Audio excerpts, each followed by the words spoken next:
start sharing, I'll introduce myself. I'm Anne Graham. I'm an osteo warrior and director, executive director of MIB Agents. Really excited to talk to Dr. Mason and Dr. Reed today. We so love what you're doing.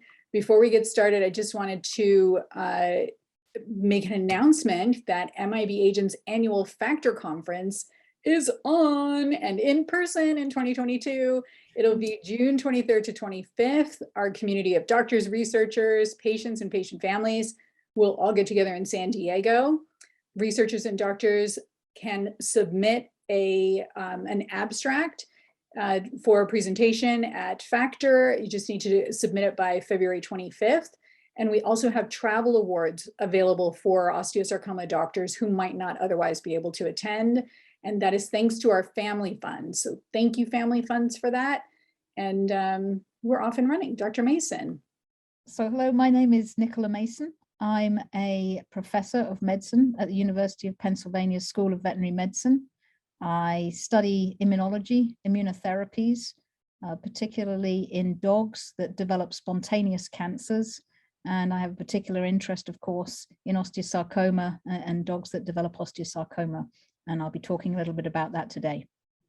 Hi everybody, I'm Damon Reed. I'm a pediatric oncologist down at Moffit Cancer Center. I work with many clinical trial organizations and do translational research in sarcomas, including osteosarcoma. And today I'll be joining you as the principal investigator of a study that I'll talk about later.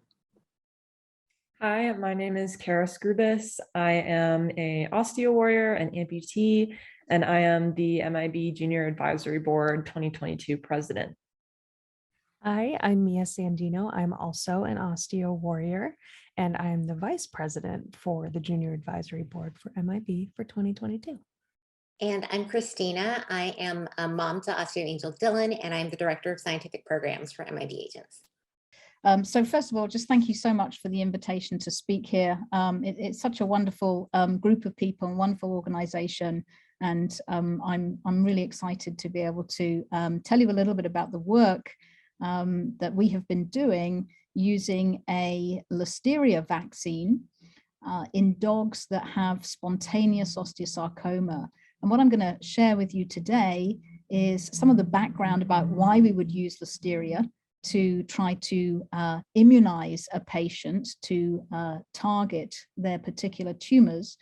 I'm going to talk a little bit about some of the work that we did in a small pilot study using this vaccine in dogs with osteosarcoma.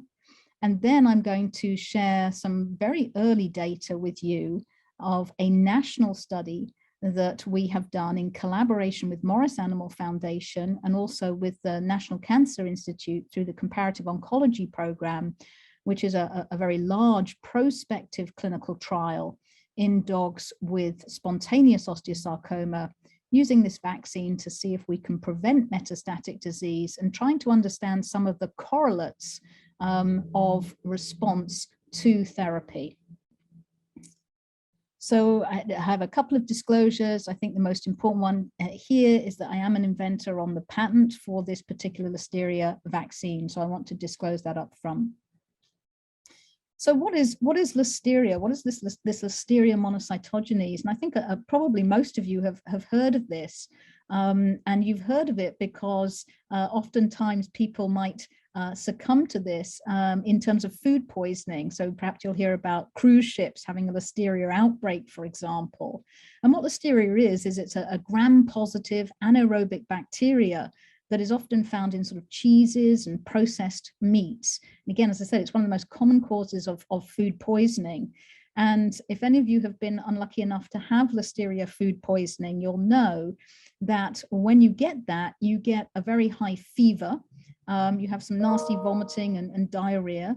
Some people can get encephalitis and meningitis, and certainly in farm animals that get listeriosis, abortion is one of the major clinical signs.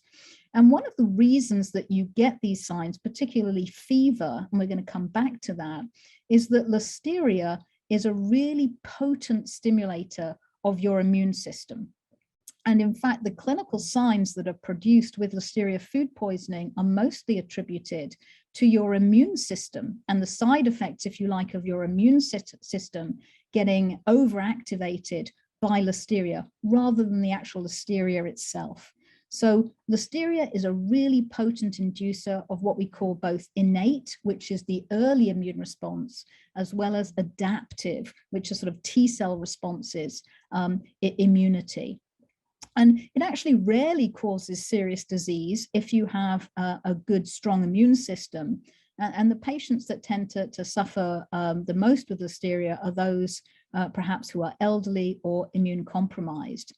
But because this bacteria causes such a potent immune response, it actually becomes attractive as a potential vector for immunotherapy. Because with immunotherapy, what we're trying to do is stimulate a potent immune response against tumor itself or tumor antigens. And the other thing that's important to know about Listeria is that it's been very well studied for decades, and it's actually well known now how to genetically modify it so we can change it to our advantage. So we can attenuate it, making it less dangerous if we're going to use it as a cancer vaccine.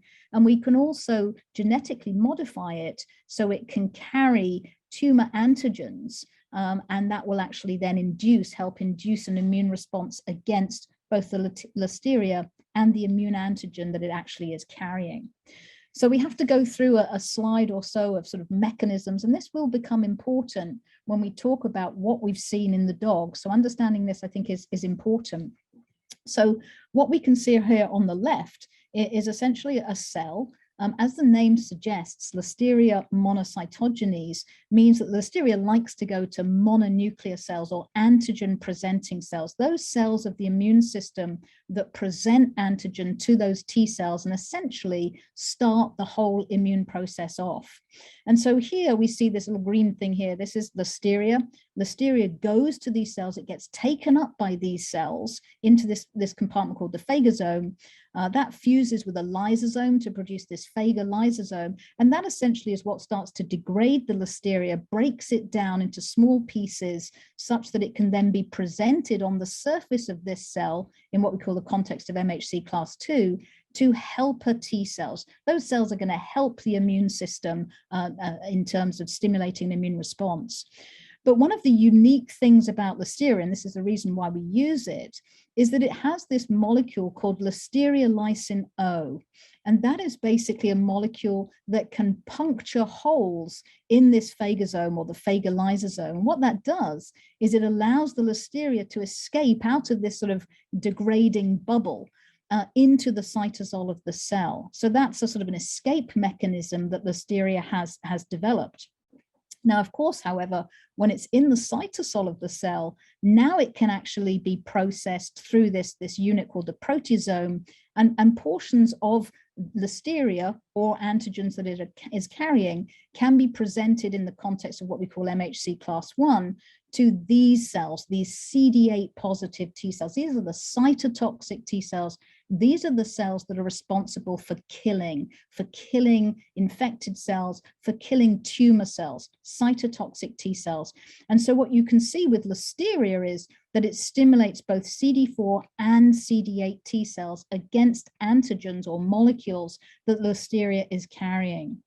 But I also want to point out, again, this is important, is that the Listeria is also capable of stimulating really potent innate immune responses. So through a number of mechanisms, something we call the STING pathway, the NF-kappa B pathway, and the inflammasome, the Listeria DNA entering into the cytosol actually stimulates these cells to produce cytokines. Now, cytokines are proteins that are produced by these cells that orchestrate the immune response. And this is really what kicks off the whole immune response. Again, we're going to talk about that and pay quite a lot of attention to that in the national trial. So we really need this early innate immune response to enable us to generate these cytotoxic T cells, which are really going to be the ones involved in attacking tumor and eliminating tumor. So this is one of the reasons why we use Listeria through these mechanisms that I've just gone through. It can stimulate a potent anti-tumor immune response. So as I've said, it's not great to sort of inject dogs or people with this Listeria if it hasn't been appropriately attenuated, because it will make people sick. So one of the ways that we've modified the Listeria is that we've actually taken some of the genes that the Listeria have that make it very virulent, and we've deleted them. So essentially what we've done is we've developed an attenuated, if you like, crippled form of the Listeria that really doesn't induce the same type of side effects that we would see with the wild type Listeria. So it's much more attenuated, and there's ways in which we can do that through these gene deletions. The other thing is that with the Listeria is we actually have delivered this plasmid, that's DNA, that carries what we call the antigenic payload. And in this case, what we're doing is we are targeting a molecule called HER2/neu. That is an epidermal growth factor receptor that is expressed in and sometimes on the surface of various tumor cells. And so what I'm showing you here, this EC1, EC2, IC1, this is actually all portions of human HER2/neu, and it's attached to that LLO molecule. So in other words, when the Listeria makes this protein, it's going to be making this Listeria lysine that is fused to essentially human HER2/neu. And when we take this attenuated Listeria that's carrying this antigenic payload, and we put it into mice that have been themselves genetically engineered to have a very, very weak immune system, you can see that when we actually look at the liver and spleen of these mice, by day 3, all the Listeria has disappeared. So even if you are heavily immunocompromised, you can still clear this very weakened, attenuated form of Listeria. And so that's an important safety mechanism. Okay, so this is work now that I'm going to show starting off in the mouse, and there's just one sort of mouse slide. And this is work that's come from Yvonne Patterson's lab, who is a professor of microbiology at Penn, a professor emeritus, and really has spent her whole career looking at Listeria and how we could use Listeria to stimulate anti-tumor immune responses. So in this experiment on the left, these were mice that were taken, they were given a tumor that expresses HER2/neu. This is actually a breast tumor. And then they were vaccinated with this highly attenuated Listeria that contains different portions of HER2/neu. And so what would happen is people would go back and measure the tumor as a readout of whether that vaccine was actually stimulating an anti-tumor immune response. And we can see the results of that experiment here in this graph.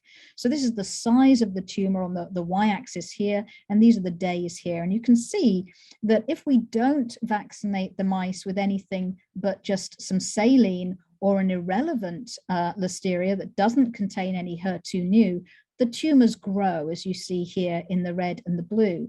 But if we actually immunize them with Listeria that contains the HER2/neu components, HER2/neu being expressed by the tumor, you can see that the tumors don't grow, and in a number of cases, the tumors actually disappear. So this tells us that if the Listeria is carrying a portion of the HER2/neu, we can actually generate immune responses that can control the tumor. And it's more than just the Listeria as a sort of a Coley's toxins, because if they have the wrong antigen in them, we do not control the tumor.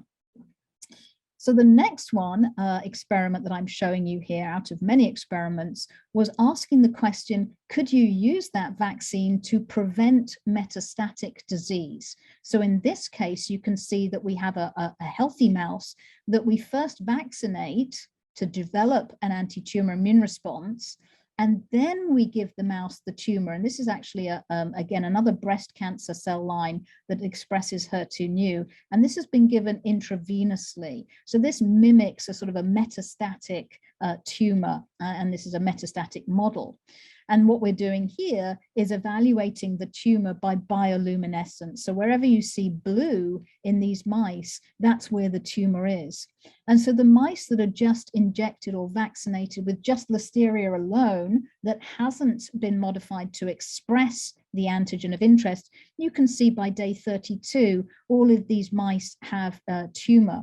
Whereas when you inject them with the Listeria that contains the HER2/neu, you can see that that protects these mice against this metastatic disease. So of course, the question then becomes, well, if we could use this vaccine to prevent metastatic HER2 positive tumors, could we actually do that in a patient that is destined to develop a metastatic HER2 positive tumor?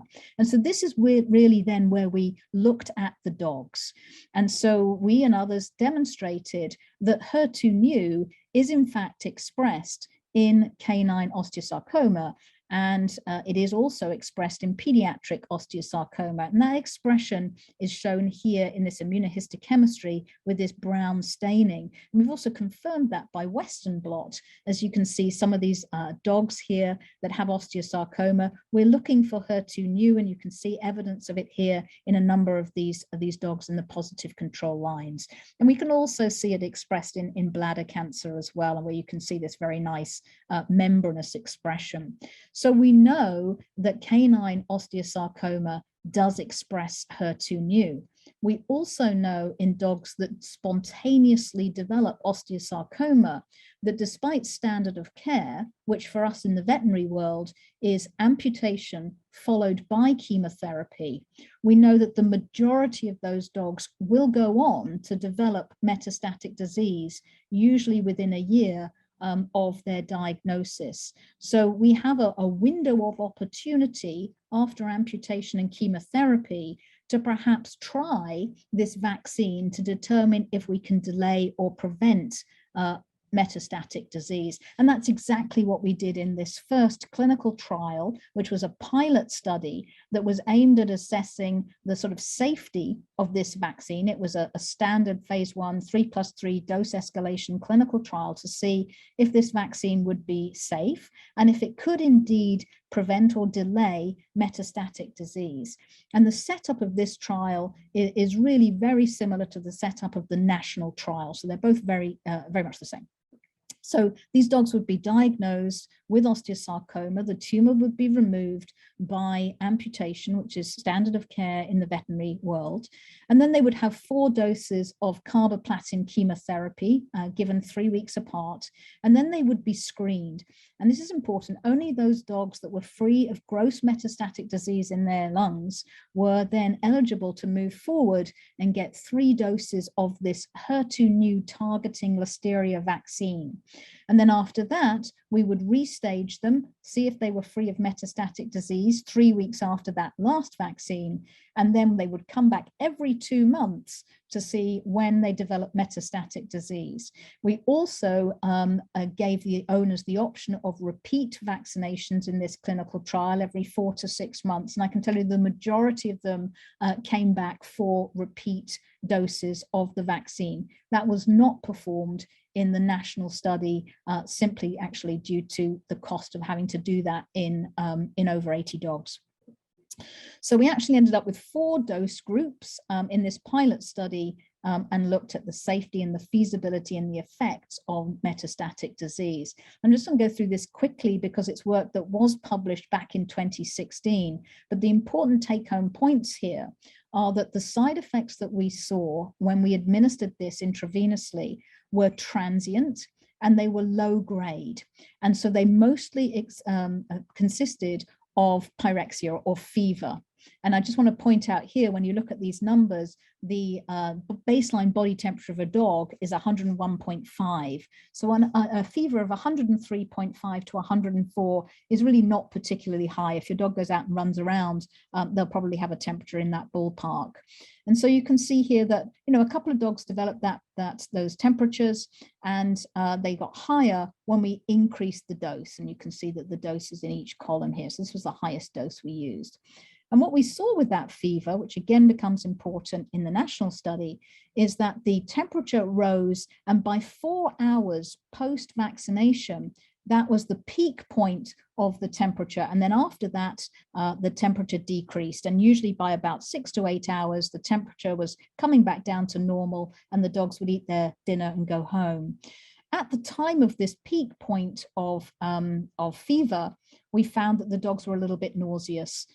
So they'd have some hypersalivation, some vomiting, but again, that was very much self-limiting, and really by 6 hours that had disappeared.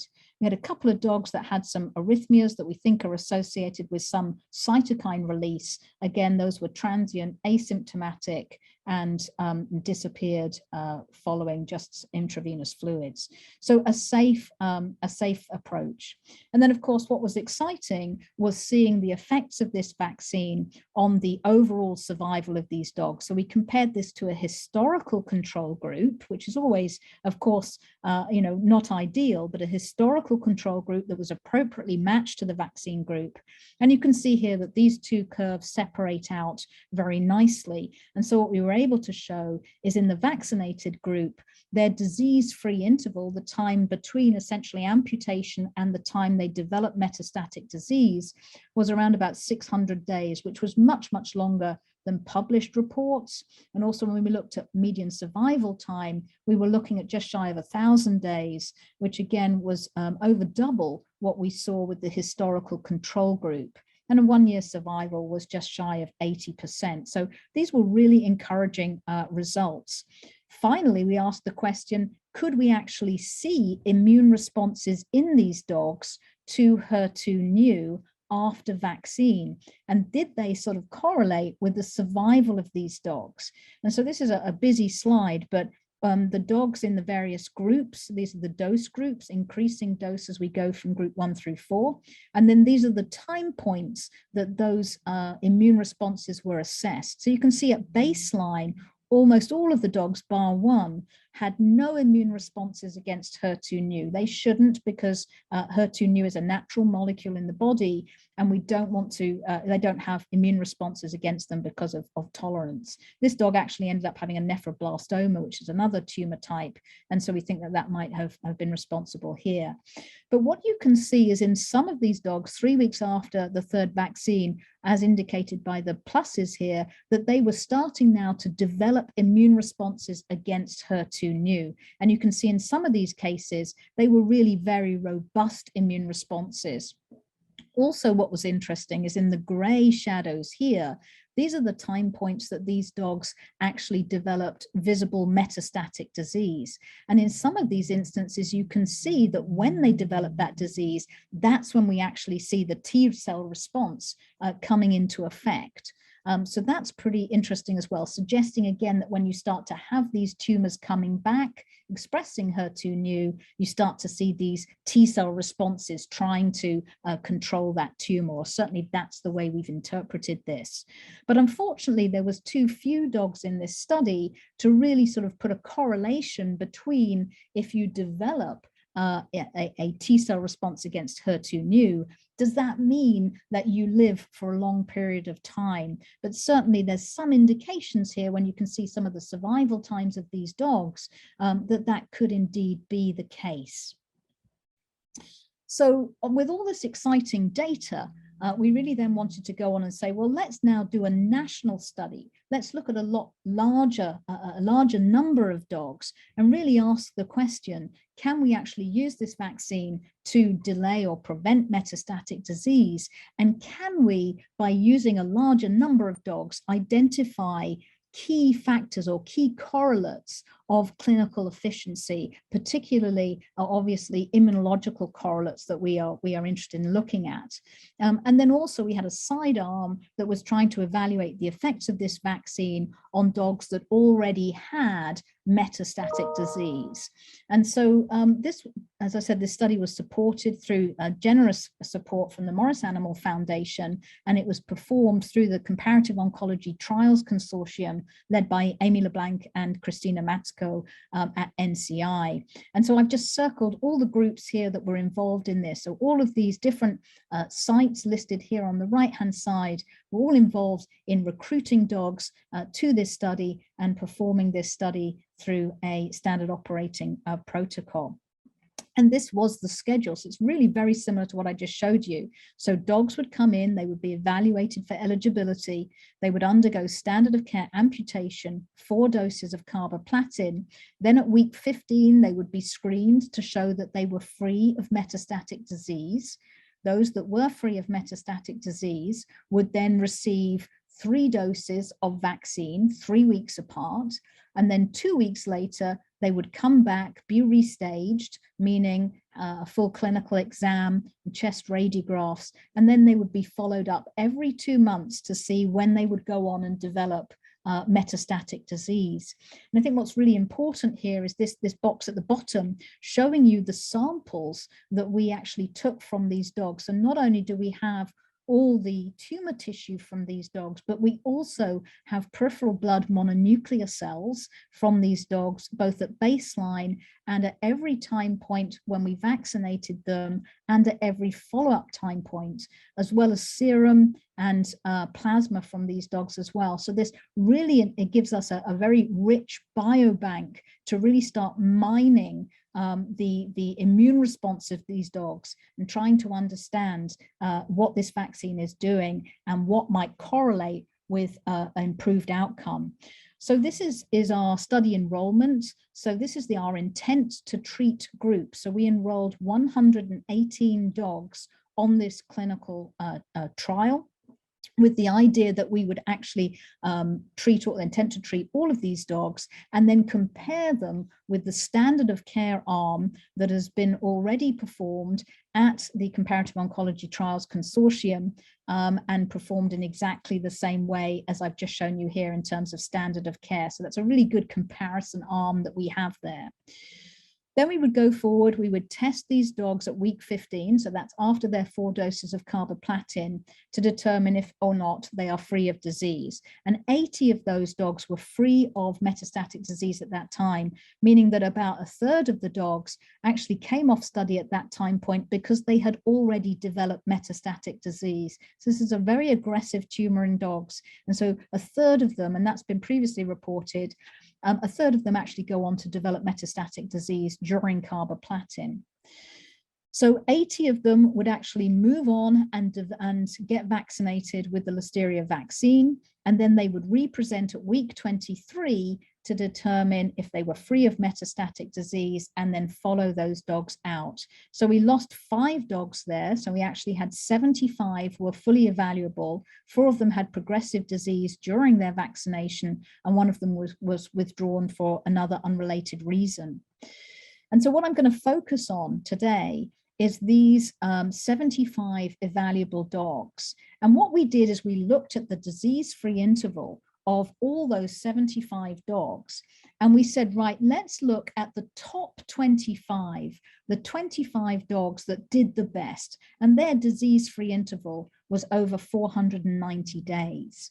And then we said, right, what about those dogs that we're going to call poor responders that didn't do so well? So they had a much shorter disease-free interval. And so the bottom half or bottom, I should say, third of those patients were had a disease-free interval of 150 to 235 days. So we were really sort of pushing to both ends, the elite responders and the poor responders, trying to understand what was the difference between these 2 groups. So first of all, the question would be, well, is there a difference in their signalment? Could that be why some of them respond really well and some of them respond poorly? And the answer to that, just from looking at straightforward signalment, age, breed, sex, weight, and some prognostic factors that we have identified in dogs, showed that these groups really were not any different. Their age was the same. There was no statistical difference between their age. We saw similar breeds in both groups. The sexes were identical, 17 males, 8 females in both groups. The weights were not statistically significantly different. Proximal humerus locations have been shown to be associated with poor prognosis. They were pretty evenly matched. Distal radius was pretty evenly matched. And then elevated alkaline phosphatase, which again has been shown to be a poor prognostic factor in dogs, were also evenly matched. So these groups were pretty evenly matched. So where do we start? Well, we started looking at the very first vaccine. So what we looked at this time point was, remember, the fever. So we were assessing their temperatures as they went through that vaccine. And we also had taken blood from these dogs immediately before the first vaccine. And then at that 4-hour time point after the vaccine, at the time when their temperatures peaked, and we were going to ask questions of, could we actually see a difference there in the innate immune response of these dogs? And could that tell us right at this really early stage who might go on and do well and who might not? So the first thing we looked at was temperature.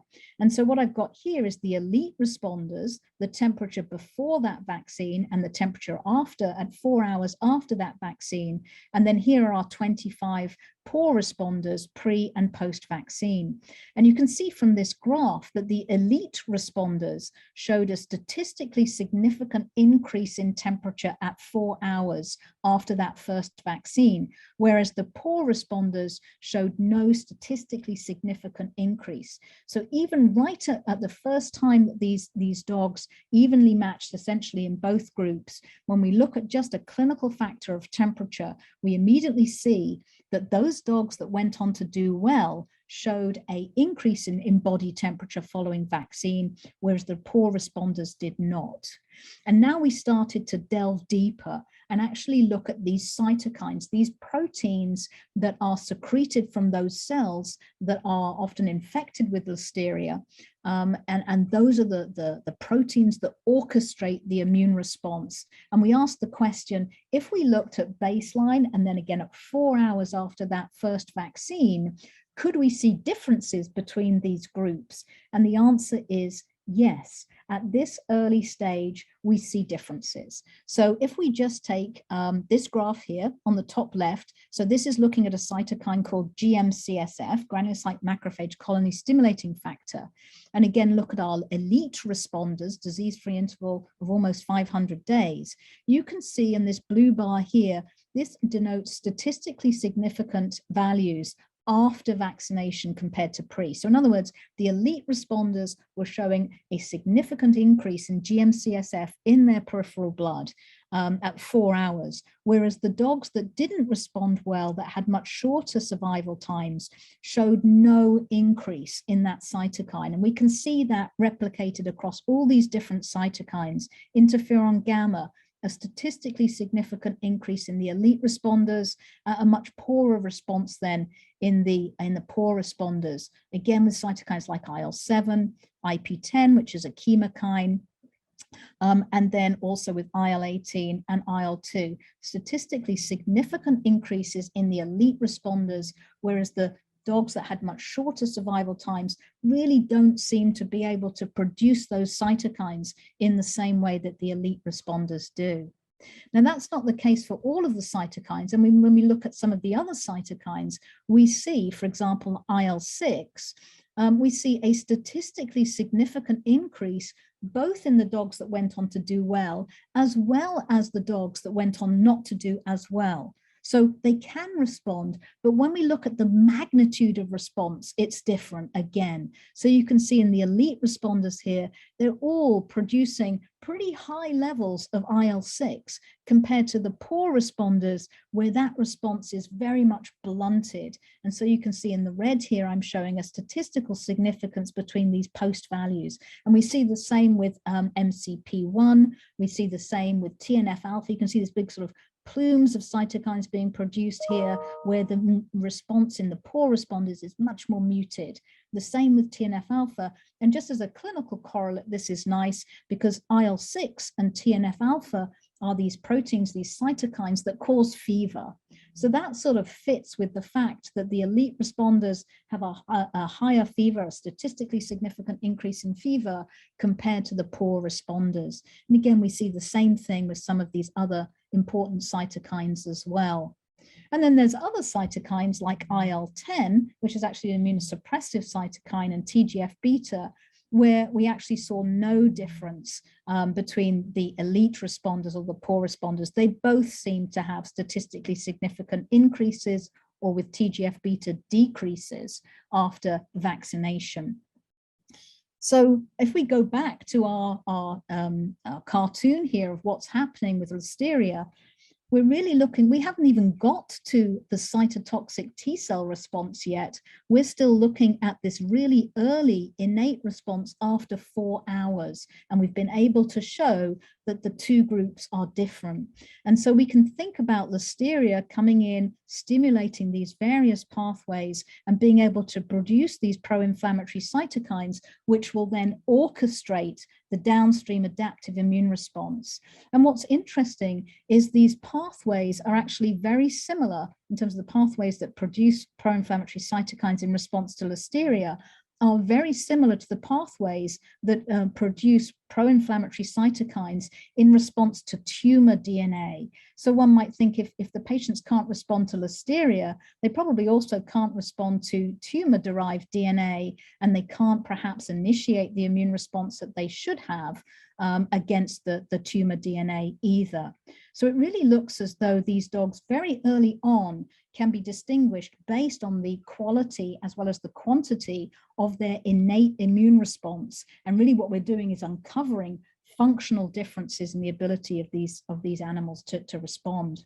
So finally, I want to show you some of the responses now, looking at the T cell responses, or some of the T cell responses, some of the immune responses. So now what we're asking is, okay, do we see a difference in the immunome, the immune makeup of the cell of the patient 2 weeks after the last vaccine? So now what we're doing is comparing the genes that are expressed in the peripheral blood by the immune cells in the peripheral blood at this restaging time point after those 3 vaccines compared to immediately before the first vaccine. And we would hypothesize from that data I've just shown you that the immunological response, particularly sort of T cell cytotoxic responses, should be better in the elite responders than in the poor responders, simply because the elite responders have had that cytokine force to be able to support that type of cytotoxic response. So here what we're doing is looking now at what we call volcano plots in the elite responders and the poor responders. And what we've done here is we've used a gene expression panel that looks at the differentially expressed genes, or looks at genes and looks to see which ones are differentially expressed at that week 23 compared to baseline. And so what you can see here in the elite responders is there were 41 differentially expressed genes after vaccination compared to before vaccination. And when you look at them, and we're just going to focus on the ones that were increased here, what you can see is the genes that are increased are genes that are associated with cytotoxicity. So the granzymes are here, perforins here, EOMES is here, which is a factor that's involved in CD8, cytotoxic T cell and NK cell differentiation and activation. And then we've got some NK cell markers here as well. So we're really seeing a very sort of clear cytotoxic response that is present in these elite responders. Now we can go over to the poor responders. Now we only have 4 differentially expressed genes, and you can just see it's all very much less busy on this side. We do see a little bit of granzyme, a little bit of that EOMES, but we're not seeing the same sort of cytotoxic activity as we saw in the elite responders. So again, clearly quite different between those two groups. So in summary, I think I just want to sort of leave you with this concept that Listeria is a very powerful platform to induce innate responses and adaptive immune responses.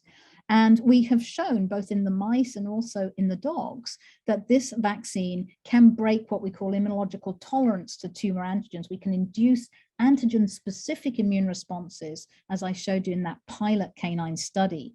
We know that about 1/3 of those canine patients will go on and develop metastatic disease during chemotherapy. And that's something that obviously we need to address.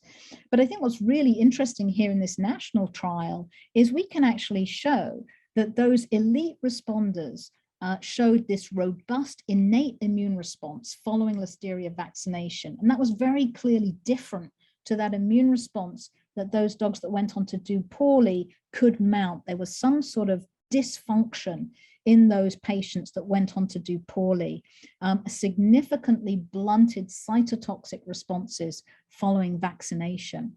And sort of as with any perhaps good study, you tend to end up with more questions than you do answers. And I do just want to mention that this is really just the very first sort of tip of the iceberg in terms of starting to uncover what's actually happening in these dogs. This is all very early data. But I think, one of the questions is a little bit chicken and egg. So are these innate immune responses blunted in the dogs because they already have perhaps undetectable metastatic disease? Or is it that there is some intrinsic innate dysfunction in these patients that then leads them to fail to control any forms of metastatic cells, and therefore they have early tumor recurrence?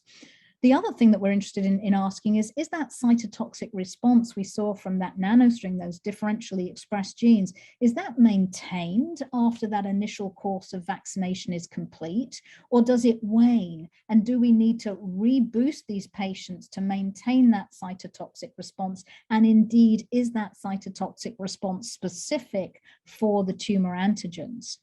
And then, of course, we can actually say, well, would we actually see functional differences in these patients if we looked even earlier? So if we actually looked at the time these canine patients came in, at the time of diagnosis, do we see functional differences in their immune capabilities, which might actually then be predictive of their ability to respond to vaccine and their ability to go on and do well. And so there's a lot of work going on. So Amy at NCA, Amy LeBlanc and Christina at NCI are doing a lot of analysis on the primary tumors, right? Because we always talk about, well, are the tumors different in these dogs? Perhaps the elite responders have not as aggressive tumors. And we're certainly looking at that and looking at various signatures in these tumors. And of course, we have a lot more immunological analysis to do in this study. So this is a huge undertaking, as I've said, very generously supported by Morris Animal Foundation and the National Cancer Institute and the Comparative Oncology Program. The vaccine has been generously supplied for this study by Vaxis, and also obviously, as Damon is going to talk about, the OS therapies trial. I just want to point out some people who've been key in my lab, Brian Casper and Anto Rotolo, who've been doing some of the immunological assessments. I've talked about Amy and Christina and Laura Selmick, who's done our statistical analysis, Yvonne, all the COTC trial teams. There's many people involved in each trial team across the country to do this. And of course, finally, I just want to say a big, big thank you to all the canine patients and their families that basically participated in this study. The families bringing these dogs back every 2 months for up to 3 years, so that we could get our data points and really try and understand more about this disease and understand more about correlative biomarkers of response. And with that, I'm just going to turn it over to Damon. Thank you so much. I learn every time you talk. It's fantastic. So I'm sharing a screen that looks like Google for a reason. I'm going to start by just telling you what we're doing in humans based on this. A lot of people want to know how to access trials, and I know it's a smart group I'm talking to, but I was just typing in clinical trials, and of course it doesn't work when I want it to. Oh, there it is. If you skip past the ads on Google, the first thing is clinicaltrials.gov. Every trial going on in cancer, and when you get to that free website that's open and not password protected, and type in osteosarcoma as the condition or disease. It gives a couple options, but I'm going to just do the easiest way. When that pulls up, it pulls up 597 studies, which can be overwhelming. And so if you choose over here on the left, recruiting, and hit apply, it'll tell you the studies that are active right now. It turns out that the study that we're doing, largely based on the excellent work that Dr. Mason just shared in that publication in 2016, ends up being on this search, trial number 21. And we'll have to work on how to move that up a little bit, but it's osteosarcoma maintenance therapy with OS-31-164. So that same agent that Dr. Mason was teaching us about, that modified Listeria, is being investigated in patients right now. It's an open study. So it says over here, it's recruiting.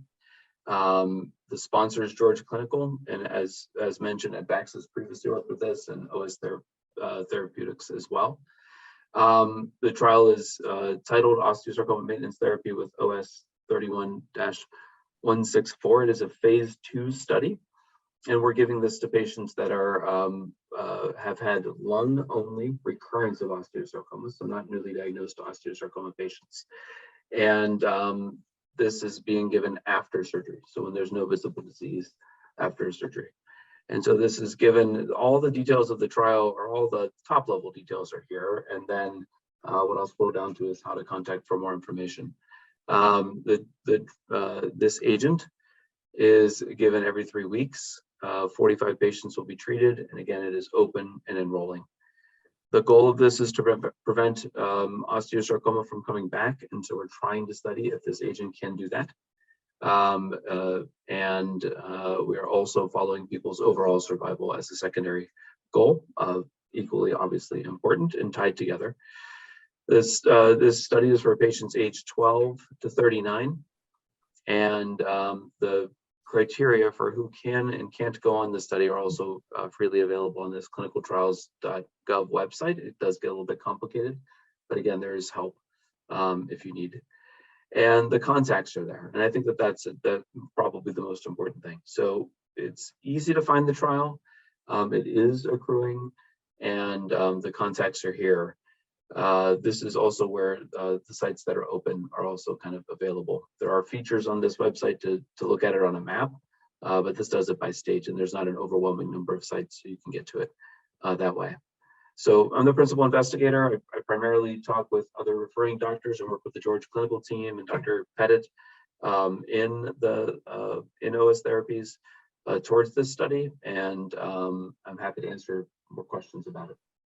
Also wanted to say that we also have a widget on our website at MIB Agents called, it's for osteosarcoma clinical trials. And you can find an osteosarcoma specific clinical trial in under 60 seconds with you just put in your parameters, and it's so easy because the clinicaltrials.gov is so daunting sometimes because you get the 500 something, and this pulls from clinicaltrials.gov and populates with things that are relevant to you based on what you put in. But of course, the gold standard is, if you want all the intel, you can also click through and it'll take you over there. Okay, so excited. I have so many questions. Most of them are probably really stupid, so I'm gonna turn it over to Christina, or sorry, Kara, go ahead. If we compare humans to dogs regarding fever after an infusion, does taking a fever-reducing drug post-infusion negate the benefits of the infusion? That's a great question. I can take a stab at it first off. So I think that oftentimes, at least in the dogs, drugs that we will give to reduce fever are going to be non-steroidal anti-inflammatory drugs. And I think that is definitely the case, that can curtail the fever. And in a couple of patients where we saw temperatures going up quite high, we did give that. And I think it's difficult to sort of say, because that didn't, it was such a small number of dogs, because we recognized that just giving fluids would bring that fever down. So it wasn't sort of a massive cytokine release that we couldn't control. We are certainly concerned that could inhibit the immune response that occurs really, really early on, as I just sort of showed you. So I think we sort of feel, at least in the dogs, because we know that in the majority of cases we can control that fever, it's actually sort of self-limiting in the dogs, and if not, we give them fluids. So we do try not to do that because we are concerned that it could potentially alter an immune response. I do have another question. Do you know exactly, or an estimate of what % of osteosarcoma patients express the HER2 gene? And can Listeria work with other proteins beside HER2? I'll start with the HER2 if that's okay. And so we could find articles to say something like 10% or up to 40%, but I think the truth is probably more than half of osteosarcomas express some HER2. HER2 in breast cancer is famous as a gene that is, causal, right there in the center of the cancer, causing it, a good therapeutic target. With osteosarcoma, the expression is much dimmer. It's not like the main thing that's going on in osteosarcoma in this majority of patients. It might be there at a low level.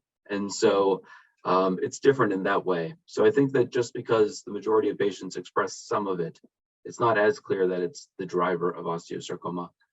In fact, it probably isn't like it is for breast cancer, but at the same time, it is an attractive immune target.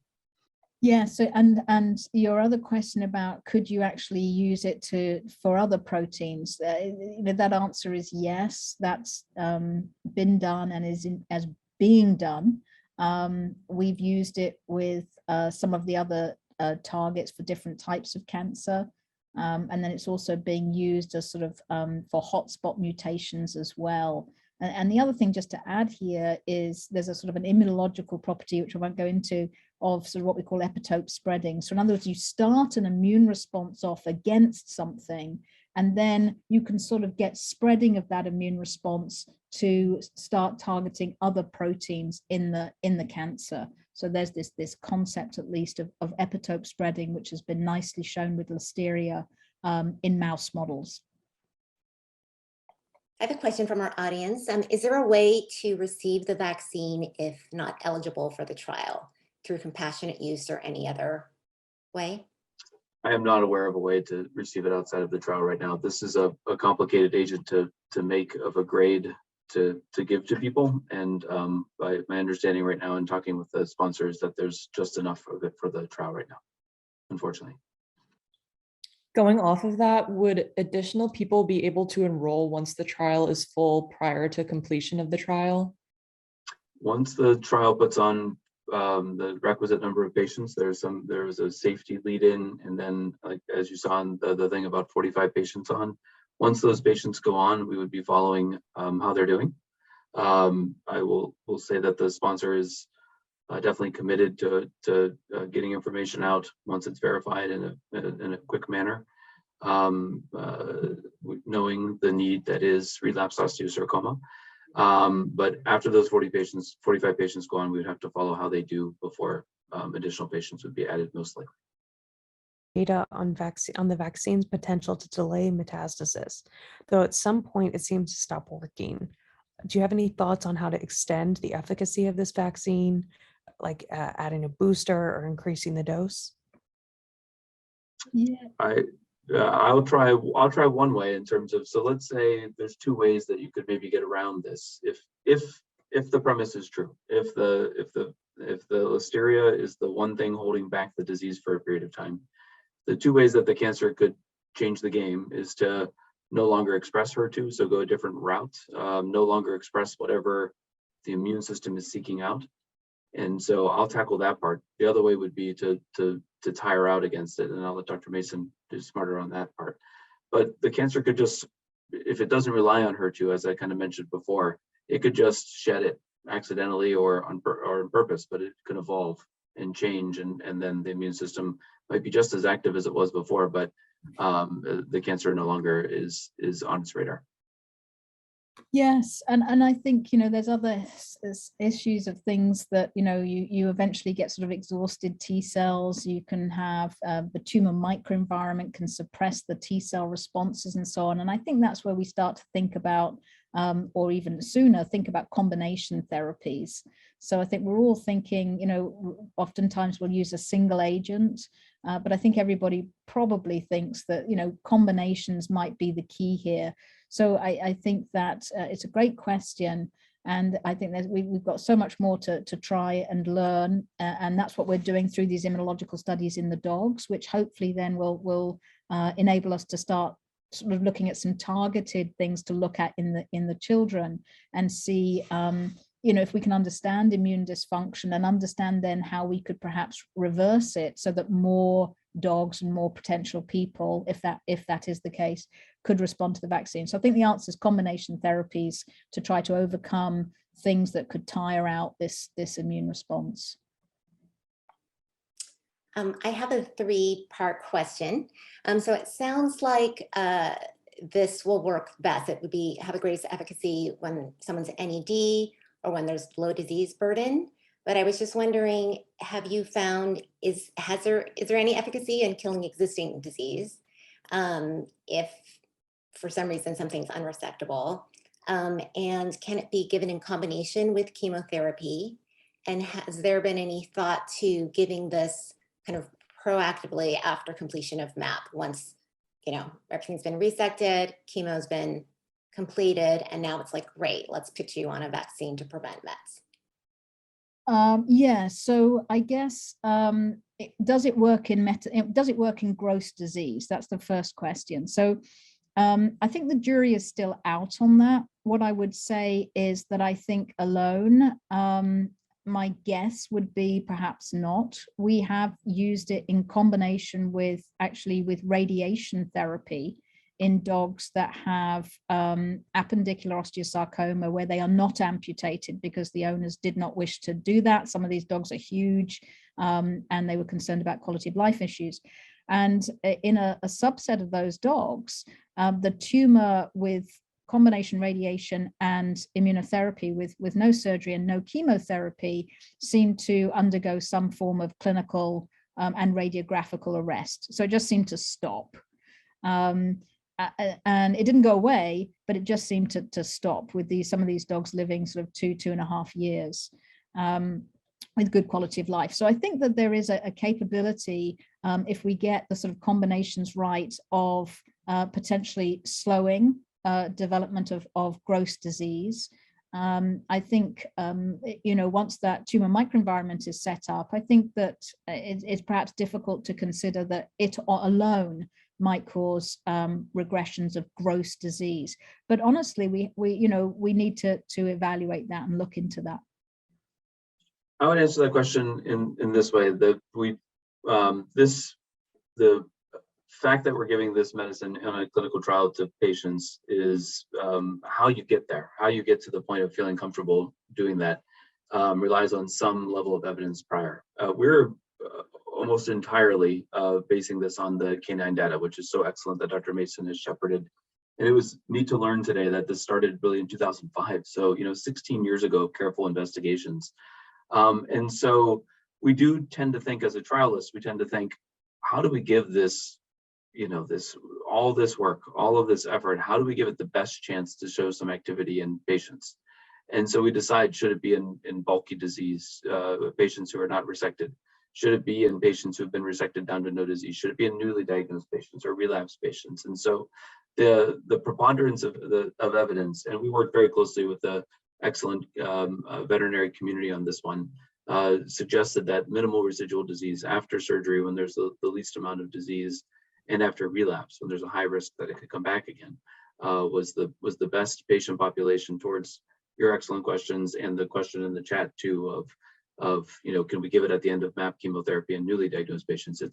Let's see if there's a signal here. We're studying in the population where we're not randomizing patients. It's not like some people are getting a placebo. Everyone's getting that, and we understand how precious every osteosarcoma story is. So we compare the data on this trial to past patients and who have had resections, some of whom are okay, and some of whom have their disease come back again. And so we try to use the resources and the teamwork and the knowledge towards the best trial, and this is what we think the best shot is for this agent. And we're asking the question, does it do something for osteosarcoma? Do we have time for one more question? Can we sneak one more in there? Sneak away. Okay, and we'll ask. I think a question came up, is just this hopefully might be a brief answer, but the difference between a vaccine versus another type of immunotherapy, like a CAR T therapy. Yeah, so a vaccine is usually used to stimulate the T cells. So we take the T cells that are already there and we immunize the patient and supply the tumor antigen and try and promote that response. When we look at CAR T, that's sort of taking T cells out of the patient, genetically manipulating them in a dish so that they will recognize the antigen and putting them back in. So the end goal is the same, to generate tumor-specific T cells, but the way those two different approaches get there are different. Okay, great, thank you. And thank you, by the way, Dr. Mason and Dr. Reed. We love what you're doing, and it's so exciting. This, we all know about canine osteosarcoma and human osteosarcoma. Like, that's like Osteosarcoma 101, you learn that while you're still in the hospital. So to see like really meaningful work being put together for kids with osteosarcoma is just, it means a lot to certainly to the four of us, and I think most of our callers. Anyway, more information on this Osteobites and all Osteobites can be found on YouTube, mibagents.org, or wherever you get your podcast. If you registered for this Osteobite session, you'll be emailed the final version of this Osteobites, as well as any links that were discussed. Until then, thank you to our brilliant doctors, Dr. Mason and Dr. Reed, and our panelists, Mia, Kara, and Christina. And thank you all for joining us today. We'll see you next week.